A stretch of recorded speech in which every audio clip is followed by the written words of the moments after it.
Hello friend. तो कैसे आप लोग? आशा करता हूँ आप सभी अच्छे होंगे और आपकी स्टडी काफ़ी अच्छी चल रही होगी। तो देखो, हमारे उत्तराखंड परीक्षा वाणी सीरीज चल रही थी, तो आज की क्लास में भी आपको उत्तराखंड परीक्षा वाणी से संबंधित अति महत्वपूर्ण प्रश्न यहाँ पे देखने को मिलेंगे, जो आपके आने वाली सभी भर्ती परीक्षाओं के लिए काफ़ी महत्वपूर्ण रहेगी। तो चलिए आज की क्लास को शुरू करते हैं बिना किसी देरी के। फर्स्ट क्वेश्चन यहाँ पे देखेंगे, भोजपत्र वृक्ष बर्च मिलता है। तो यहाँ पे आप लोग ऑप्शन देख सकते हैं बताने की, जो भोजपत्र वृक्ष है ये किस हिमालय क्षेत्र में पाया जाता है। तो इसका जो सही आंसर है ये ऑप्शन बी, हिमालय क्षेत्र में। भोजपत्र वृक्ष हिमालय क्षेत्र में मिलता है, ऑप्शन बी इसके यहाँ पे सही आंसर है। नेक्स्ट यहाँ पे देखेंगे, कार्बेट तथा राजाजी राष्ट्रीय उद्यान में वन्य जीव प्रबंध हेतु किस पैमाने पर हवाई छायाचित्र लेना ठीक है। तो इसका जो सही आंसर है ये ऑप्शन डी, अति दीर्घ पैमाने पर। कार्बेट तथा राजाजी राष्ट्रीय उद्यान में वन्य जीव प्रबंध हेतु अति दीर्घ पैमाने पर हवाई छायाचित्र लेना ठीक रहेगा, ऑप्शन डी इसके यहाँ पे सही आंसर हो जाएगा। नेक्स्ट यहाँ पे देखेंगे, निम्न में से कौन टाइगर रिजर्व है। तो यहाँ पे आप लोग ऑप्शन देख सकते हैं, इसका जो सही आंसर है यह ऑप्शन सी, कार्बेट राष्ट्रीय उद्यान। जो कार्बेट राष्ट्रीय उद्यान है यह देश का पहला टाइगर रिजर्व था, ऑप्शन सी इसके यहाँ पे सही आंसर है। देखो, जो कार्बेट राष्ट्रीय उद्यान है, यदि इसकी बात करें तो इसे राष्ट्रीय उद्यान कब बनाया गया था। तो इसे राष्ट्रीय उद्यान तो बनाया गया था वर्ष 1936। वर्ष 1936 में इसकी स्थापना की जाती है और इसका नाम रखा जाता है, जो तत्कालीन गवर्नर थे सर हैली, सर हैली के नाम पर इसका नाम रखा जाता है हैली राष्ट्रीय उद्यान। स्वतंत्रता के बाद इसे रामगंगा नेशनल पार्क के नाम से जाना गया था और वर्ष 1957 में पुनः इसका नाम यहाँ पे परिवर्तन किया जाता है और इसका नाम रखा जाता है, जो प्रकृति प्रेमी थे sir Jim Corbett, Jim Corbett की स्मृति में इसका नाम रखा जाता है जिम कॉर्बेट राष्ट्रीय उद्यान। और 1 नवंबर 1973 को इसे भारत का पहले यहाँ पे टाइगर रिजर्व से घोषित किया गया था। ये भी आपको ध्यान रखना, कब किया गया था, 1 नवंबर 1973 को। ये आपको ध्यान रखना है, पूछा जाए कि कार्बेट राष्ट्रीय उद्यान को टाइगर रिजर्व कब घोषित किया गया था। तो ये किया गया था 1 नवंबर 1973 को। ये आपको ध्यान रखना है, इंपॉर्टेंट है परीक्षा की दृष्टि से। नेक्स्ट यहाँ पे देखेंगे,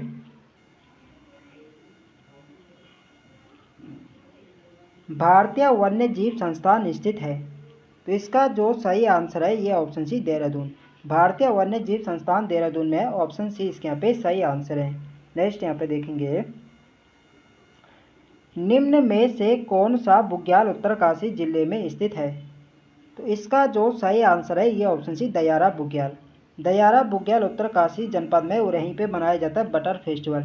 मक्खन की होली यहाँ पे खेली जाती है, ये आपको ध्यान रखना है। डायरेक्ट क्वेश्चन पूछा जाता है कि किस बुग्याल में मक्खन की होली खेली जाती है, ये खेले जाते हैं दयारा बुग्याल। और दयारा बुग्याल को पर्यटन मानचित्र में लाने का श्रेय किसे जाता है। तो ये जाता है चंद्रप्रभा संतवाल को। ये भी आपको ध्यान रखना है, इंपॉर्टेंट है परीक्षा की दृष्टि से। नेक्स्ट यहाँ पे देखेंगे, हस्तशिल्प सामग्री मोष्टा बनाया जाता है। तो हस्तशिल्प सामग्री मोष्टा यानी जो टोकरी आदि जो बनाई जाती है, ये किससे बनाई जाती है, ये बनाए जाते हैं रिंगाल से। इसका सही आंसर है ऑप्शन बी, रिंगाल से। नेक्स्ट यहाँ पे देखेंगे, भारत का प्रथम राष्ट्रीय पार्क है। तो देखो, भारत का जो प्रथम राष्ट्रीय पार्क था ये था जिम कॉर्बेट राष्ट्रीय पार्क। अभी मैंने आपको ऊपर बताया था, जो जिम कॉर्बेट राष्ट्रीय उद्यान है इसकी स्थापना हुई थी वर्ष 1936। 1936 को इसकी स्थापना होती है और इसका नाम रखा जाता है, जो तत्कालीन गवर्नर थे सर हैली, सर हैली के नाम पर इसका नाम रखा जाता है हैली राष्ट्रीय उद्यान। तो यह भारत का ही नहीं बल्कि एशिया का भी प्रथम राष्ट्रीय पार्क था, ये आपको ध्यान रखना है। नेक्स्ट यहाँ पे देखेंगे, चिपको आंदोलन उत्तराखंड के किस जिले में शुरू हुआ। तो चिपको आंदोलन किस जिले में शुरू हुआ था, यह हुआ था चमोली जनपद में। 1974 को चिपको आंदोलन की शुरुआत हुई थी और इसका नेतृत्व किसने किया था, ये किया था गौरा देवी ने, ये आपको ध्यान रखना है। नेक्स्ट यहाँ पे देखेंगे, अस्कोट वन्य जीव बिहार स्थित है। तो अस्कोट वन्य जीव जो बिहार है ये आपके किस जनपद में, यह है पिथौरागढ़ में। इसका सही आंसर है ऑप्शन डी, पिथौरागढ़ में अस्कोट वन्य जीव विहार है। और इसकी स्थापना कब होती है, तो इसकी स्थापना हुई थी वर्ष 1986। वर्ष 1986 में इसकी स्थापना होती है। और यदि इसके क्षेत्रफल की बात करें तो इसका जो क्षेत्रफल है यह है 6.93 वर्ग किलोमीटर इसका कुल क्षेत्रफल है, ये भी आपको ध्यान रखना है। यानी लगभग 600 वर्ग किलोमीटर इसका क्षेत्रफल है, ये आपको ध्यान रखना है, इंपॉर्टेंट है परीक्षा की दृष्टि से। और जो सर्वाधिक कस्तूरी मृग है ये इसी अस्कोट वन्यजीव विहार में पाए जाते हैं, ये भी आपको ध्यान रखना है। नेक्स्ट यहाँ पे देखेंगे, देखो फ्रेंड्स मैंने सभी प्रश्न यहाँ पे प्रीवियस ईयर प्रश्न यहाँ पे लिए हैं जो किसी न किसी एग्जाम में पूछे जा चुके हैं। तो वीडियो पसंद आ रही तो फ्रेंड्स वीडियो को लाइक करें, शेयर करें, और जो लोग चैनल पर नए हैं चैनल को सब्सक्राइब करें। नेक्स्ट क्वेश्चन है हमारा, निम्न में से कौन राज्य में पशु चारा उपलब्ध कराने वाला वृक्ष है? तो यहाँ पे आप लोग ऑप्शन देख सकते हैं बताने की चारा किस वृक्ष में प्राप्त होता है। तो चारा किससे प्राप्त होता है? ये होता है बांज वृक्ष से। ऑप्शन बी इसके यहाँ पे सही आंसर है। देखो जो बांज वृक्ष है इसे उत्तराखंड का वरदान वृक्ष से कहा जाता है, और जो या हरा सोना भी से कहा जाता है। उत्तराखंड का वरदान या उत्तराखंड का हरा सोना किसे कहा जाता है? ये कहा जाता है बांज वृक्ष। और इसका वनस्पतिक नाम क्या है? तो इसका जो वनस्पतिक नाम है ये है क्वार्कस ल्यूकोटाइकोफोरा, इसका वनस्पतिक नाम है। और उत्तराखंड में इसकी कितनी प्रजातियां पाई जाती है? तो उत्तराखंड में इसकी तो 5 प्रजातियां पाई जाती हैं, और यदि विश्व की बात करें तो विश्व में इसकी कुल 40 प्रजातियां पाई जाती है, ये आपको ध्यान रखना है, इम्पोर्टेंट है परीक्षा की दृष्टि से। नेक्स्ट यहाँ पे देखेंगे, फूलों की घाटी स्थित है। तो फूलों की घाटी किस राज्य में स्थित है? यहाँ पे राज्य यहाँ पे बताना है। तो फूलों की घाटी उत्तराखंड राज्य में है, चमोली जनपद में। डी वाले यहाँ पे सही आंसर हो जाएगा। नेक्स्ट यहाँ पे देखेंगे, और फूलों की घाटी की खोज किसने करी थी? तो ये करी थी फ्रैंक स्माइथ ने 1931 को, ये भी आपको ध्यान रखना है। नेक्स्ट क्वेश्चन है हमारा, उत्तराखंड में कांचुला खरक है। तो उत्तराखंड में कांचुला खरक क्या है? तो इसका जो सही आंसर है यह ऑप्शन डी, एक कस्तूरी मृग प्रजनन एवं संरक्षण केंद्र। तो डी वाले इसके यहाँ पे सही आंसर है। कस्तूरी मृग के प्रजनन एवं संरक्षण केंद्र के लिए उत्तराखंड के चमोली जनपद में कांचुला खरक की स्थापना ये हुई थी 1982 में इसकी स्थापना हुई थी चमोली जनपद में, ये भी आपको ध्यान रखना है। नेक्स्ट यहाँ पे देखेंगे, उत्तराखंड में जड़ी बूटियों की प्राप्त होने वाली किस्में लगभग हैं। तो उत्तराखंड में जो जड़ी बूटियों की प्राप्त होने वाली किस्में लगभग कितने प्रकार की किस्में यहाँ पे पाई जाती है? तो ये पाई जाती है लगभग 500 प्रकार। 500 प्रकार की जड़ी बूटियाँ पाई जाती है उत्तराखंड राज्य में। बी वाले इसके यहाँ पे सही आंसर है। नेक्स्ट यहाँ पे देखेंगे, लीसा प्राप्त किया जाता है। तो लीसा किस पेड़ से प्राप्त होता है? तो लीसा होता है चीड़ के वृक्ष से। ऑप्शन ए इसके यहाँ पे सही आंसर है। नेक्स्ट यहाँ पे देखेंगे, और लीसा का जो टपान कार्य शुरू हुआ था ये हुआ था 1890 में, ये भी आपको ध्यान रखना है। पूछा जाए कि राज्य में लीसा टपान का कार्य कब शुरू हुआ था? ये था 1890 में, वर्ष भी आपको ध्यान रखना है। नेक्स्ट यहाँ पे देखेंगे, चिपको आंदोलन में 1974 में रैणी गांव की महिलाओं का नेतृत्व करने वाली महिला थी। तो 1974 में रैणी गांव में हुआ था चिपको आंदोलन शुरू, और इसका नेतृत्व किया था ये क्या था? गौरा देवी ने। बी वाले इसके यहाँ पे सही आंसर है। और चिपको आंदोलन को अपने शिखर पर पहुंचाने का श्रेय किसे जाता है? तो ये जाता है सुंदरलाल बहुगुणा और चंडी प्रसाद भट्ट को। और सुंदरलाल बहुगुणा ने यहाँ पे नारा भी दिया था कि हिमालय बचाओ और देश बचाओ का नारा भी किसने दिया था? ये दिया था सुंदरलाल बहुगुणा को, ये भी आपको ध्यान रखना है। एग्जाम में डायरेक्ट क्वेश्चन पूछा जाता है कि हिमालय बचाओ और देश बचाओ का नारा किसने दिया था? सुंदरलाल बहुगुणा ने दिया था। और पर्यावरण के क्षेत्र में जो चंडी प्रसाद भट्ट थे इनका संबंध किस जनपद से? तो इनका संबंध भी चमोली जनपद से है, और इन्हें रैमन मैग्सेसे अवार्ड से सम्मानित किया गया था वर्ष 1982 में, ये भी आपको ध्यान रखना है। रैमन मैग्सेसे अवार्ड से सम्मानित किया गया था चंडी प्रसाद भट्ट को 1982 में। नेक्स्ट यहाँ पे देखेंगे, उत्तराखंड में कौन वृक्ष मानव के नाम से प्रसिद्ध है? तो यहाँ पे आप लोग ऑप्शन देख सकते हैं, इसका जो सही आंसर है यह ऑप्शन डी, विश्वेश्वर दत्त सकलानी। विश्वेश्वर दत्त सकलानी के उत्तराखंड में वृक्ष मानव के नाम से जाना जाता है। डी वाले इसके यहाँ पे सही आंसर है। देखो इन्हें वृक्ष मानव के नाम से क्यों जाना जाता है? क्योंकि इन्होंने क्या किया था, पहाड़ों में जहाँ पे यहाँ पे वृक्ष बीन जो जंगल थे उन्होंने क्या किया था, वहाँ पे वृक्ष लगाने का कार्य इन्होंने शुरू किया था 1949 इन्होंने वृक्ष बीन पहाड़ों पर पेड़ लगाने के पे काम किया था, इसलिए इन्हें वृक्ष मानव के नाम से जाना जाता है, ये भी आपको ध्यान रखना है। नेक्स्ट यहाँ पे देखेंगे, रैणी गांव चमोली की श्रीमती गौरा देवी का संबंध रहा है। तो इनका संबंध किससे रहा था? ये रहा था चिपको आंदोलन से। ऑप्शन सी यहाँ पे सही आंसर हो जाएगा। नेक्स्ट यहाँ पे देखेंगे, निम्न में से कौन सा वर्ल्ड हेरिटेज साइट विश्व धरोहर स्थान में है? तो इसका जो सही आंसर है ये ऑप्शन है नंदा देवी बायोस्फीयर रिजर्व।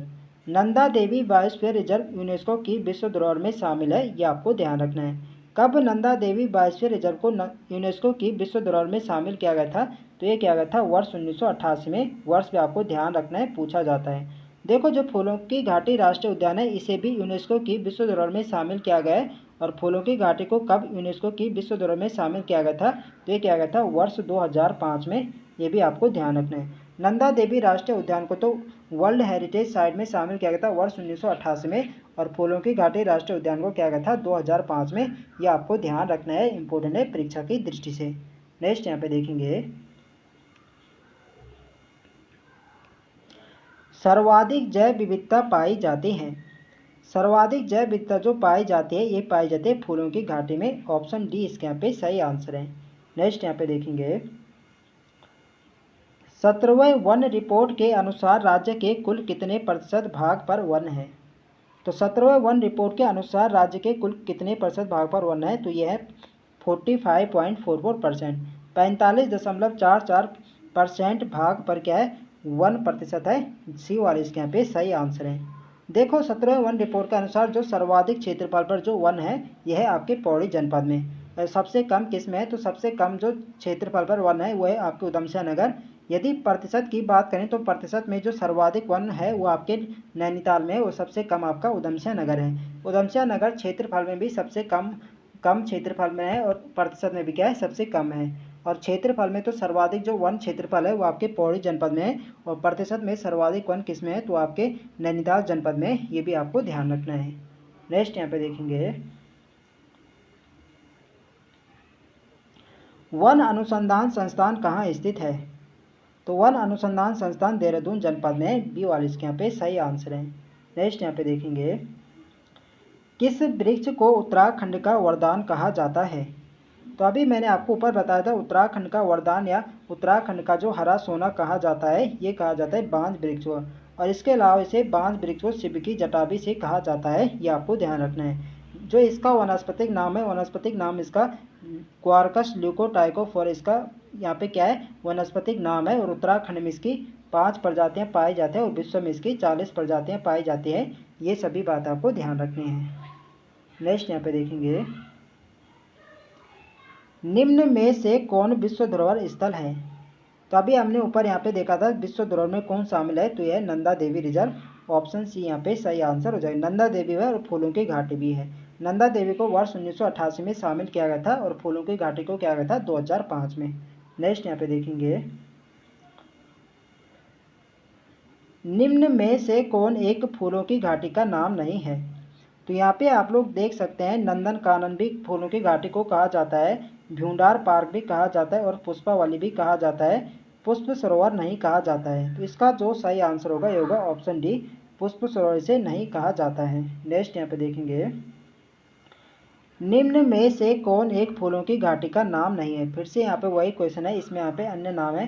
तो देखो, फूलों की घाटी को किन नामों से जाना जाता है? अलका नाम से जाना जाता है। अलका किस में कहा गया है? तो ये कहा था महाकवि कालिदास। महाकवि कालिदास ने अपने मेघदूत में फूलों की घाटी को अलका कहा था, और फ्रैंक स्माइथ ने इसकी खोज करी थी 1931 में। फ्रैंक स्माइथ ने 1931 में फूलों की घाटी की खोज करी थी, इसलिए से फ्रैंक स्माइथ घाटी के नाम से भी जाना जाता है, और बैकुंठ के नाम से भी इसे जाना जाता है। शांत घाटी के नाम से नहीं जाना जाता है। तो इसका सही आंसर क्या होगा? ऑप्शन डी इसके यहाँ पे सही आंसर हो जाएगा।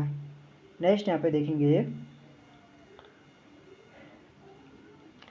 चिपको आंदोलन सर्वप्रथम किस जिले से शुरू हुआ? तो चिपको आंदोलन शुरू हुआ था 1974 चमोली जनपद से। बी वाले यहाँ पे सही आंसर हो जाएगा।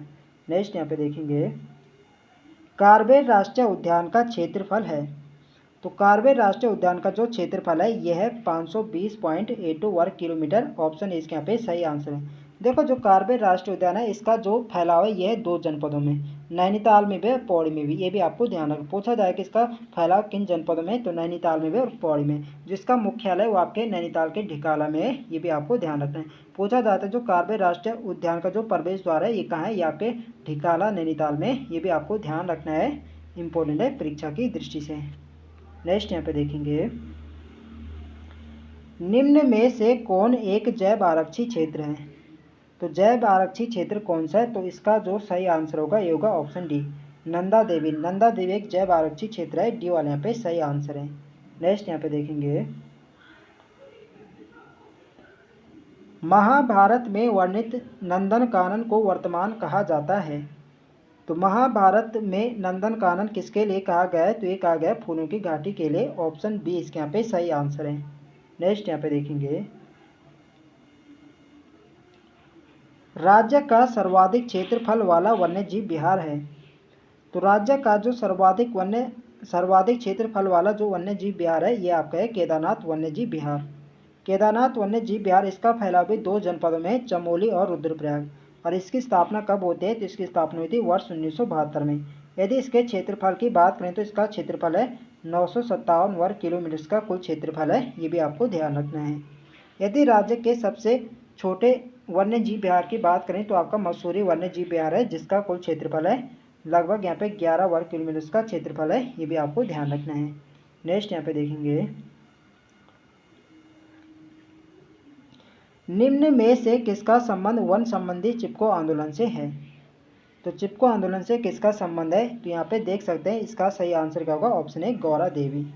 नेक्स्ट यहाँ पे देखेंगे, विश्व प्रसिद्ध Jim Corbett national park Uttarakhand के किस जनपद समूह में स्थित है? तो अभी मैंने आपको बताया किन जनपदों में इसका फैलाव है जिम कॉर्बेट नेशनल पार्क का। तो इसका जो फैलाव है यह है 2 जनपदों में, नैनीताल और आपका पौड़ी गढ़वाल, इन 2 जनपदों में इसका फैलाव है। सी वाला इसके यहाँ पे सही आंसर हो जाएगा। नेक्स्ट यहाँ पे देखेंगे, विश्व प्रसिद्ध फूलों की घाटी है निम्नलिखित में से किस जनपद में स्थित है? तो विश्व प्रसिद्ध जो फूलों की घाटी आपके चमोली जनपद में, सी वाले यहाँ पे सही आंसर हो जाएगा। और फूलों की घाटी की स्थापना कब हुई थी? देखो इसकी खोज तो 1931 में करी थी फ्रैंक स्माइथ ने। तो इसे राष्ट्रीय उद्यान जो घोषित किया गया था ये किया गया था वर्ष 1982 में, ये आपको ध्यान रखना है। और यह राज्य का सबसे छोटा राष्ट्रीय उद्यान है और जिसका कुल क्षेत्रफल कितना है? यह है 87.5 वर्ग किलोमीटर का कुल क्षेत्रफल है, ये भी आपको ध्यान रखना है। नेक्स्ट यहाँ पे देखेंगे, सबसे बड़ा तो गंगोत्री राष्ट्रीय उद्यान है और सबसे छोटा कौन सा है? वो आपका फूलों की घाटी राष्ट्रीय उद्यान। यदि वन्य जीव विहार पूछा जाए तो सबसे बड़ा जो वन्य जीव विहार है आपका केदारनाथ वन्य जीव विहार है और सबसे छोटा वन्य जीव विहार है मसूरी वन्य जीव विहार। नेक्स्ट क्वेश्चन है हमारा, भारत का प्रथम राष्ट्रीय उद्यान है। तो भारत का जो प्रथम राष्ट्रीय उद्यान था ये था Jim Corbett national park, D वाला इसके यहाँ पे सही आंसर हो जाएगा। यह भारत का ही नहीं बल्कि क्या एशिया का भी प्रथम राष्ट्रीय उद्यान था, ये आपको ध्यान रखना है। 1936 इसकी स्थापना हुई थी हैली राष्ट्रीय उद्यान के नाम से। स्वतंत्रता के बाद इसे रामगंगा नेशनल पार्क के नाम से जाना गया था और वर्ष 1957 में इसका नाम परिवर्तन किया जाता है और ये रखा जाता है जो प्रकृति प्रेमी थे सर जिम कॉर्बेट की स्मृति में इसका नाम रखा गया था जिम कॉर्बेट नेशनल पार्क। देखो बार बार मैं आप लोगों को इसलिए बता रहा हूँ कि ताकि आपको सभी प्रश्न इसी क्लास में क्या याद हो जाएं। नेक्स्ट यहाँ पे देखेंगे, उत्तराखंड में प्रथम बार वन पंचायतों का गठन किया गया है।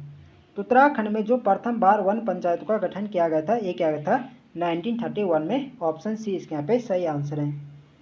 तो फ्रेंड्स ये थे हमारे आज के अति महत्वपूर्ण प्रश्न। तो आई होप आपको वीडियो पसंद आए तो फ्रेंड्स वीडियो को लाइक करें, शेयर करें और जो लोग चैनल पर नए हैं चैनल को सब्सक्राइब करें। मिलते हैं नेक्स्ट वीडियो में, तब तक के लिए जय हिंद दोस्तों।